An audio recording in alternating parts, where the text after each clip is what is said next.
Hi guys, ನಾನು ಇವತ್ತು ಆಲೂಗಡ್ಡೆ ಪರೋಟ ಮಾಡ್ತೀನಿ. ಅದಕ್ಕೆ 1 kg ಆಲೂಗಡ್ಡೆ ಬೇಯಿಸಿದ್ದು ಇದನ್ನು ಸಿಪ್ಪೆ ಸುಲ್ಕೋಬೇಕು. ಫಸ್ಟ್ಗೆ ಮೆತ್ತಗೆ ಬೇಯಿಸ್ಕೋಬೇಕು. ಒಂದು 5-6 ವಿಸಿಲು. ಸಾಫ್ಟ್ ಆದರೆ ತುಂಬ ಚೆನ್ನಾಗಿ ಬರುತ್ತೆ. ಈ ರೀತಿ ಸಿಪ್ಪೆ ಸುಲ್ಕೋಬೇಕು.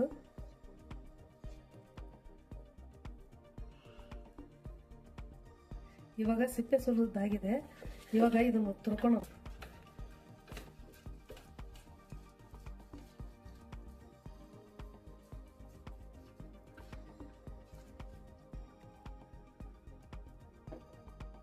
ಇವಾಗ ಆಲೂಗಡ್ಡೆ ತುರಿದಾಗಿದೆ. ಸ್ಟೋವ್ ಹಚ್ಕೊಳ್ಳೋಣ.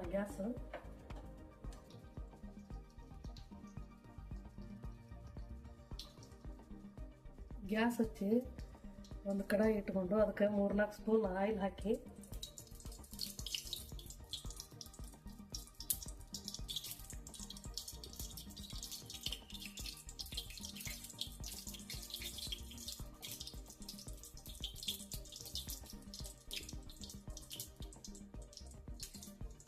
ಇವಾಗ ಎಣ್ಣೆ ಕಾದಿದೆ.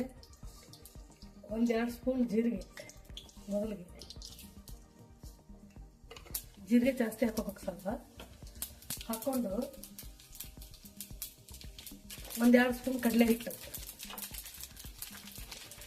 ಮೆಂತ್ಯ ಸೊಪ್ಪು ನೀರು ಇರುತ್ತೆ, ಅದಕ್ಕೆ ಕಡಲೆ ಹಿಟ್ಟು ಹಾಕ್ಕೊಂಡು ಎಣ್ಣೆ ಬಾಡಿಸ್ಕೋಬೇಕು.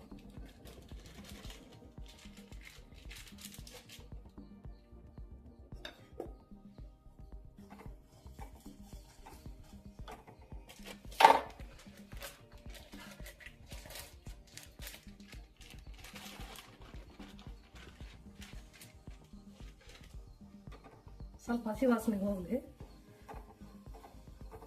ಇವಾಗ ಒಂದು ಅರ್ಧ ಕಟ್ಟು ಮೆಂತ್ಯ ಸೊಪ್ಪು ತೊಗೊಂಡಿದ್ದೀನಿ. ಚಿಕ್ಕದಾಗಿ ಕಟ್ ಮಾಡ್ಬೇಕು. ಸಣ್ಣಗೆ ಕಟ್ ಮಾಡಿ, ನೀರು ಇರಬಾರ್ದು ಅದು. ಇದಕ್ಕೆ ಹಾಕೊಂಡು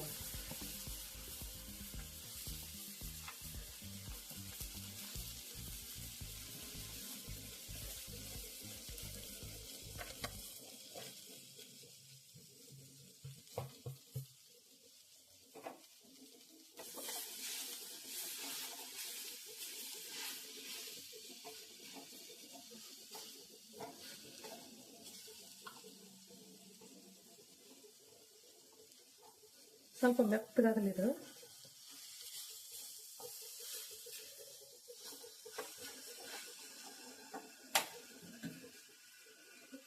ನಮ್ಗೆ ಆಲೂಗಡ್ಡೆಗೆ ಮೆಂತ್ಯ ಸೊಪ್ಪಿಗೆ ಎಷ್ಟು ಉಪ್ಪು ಬೇಕು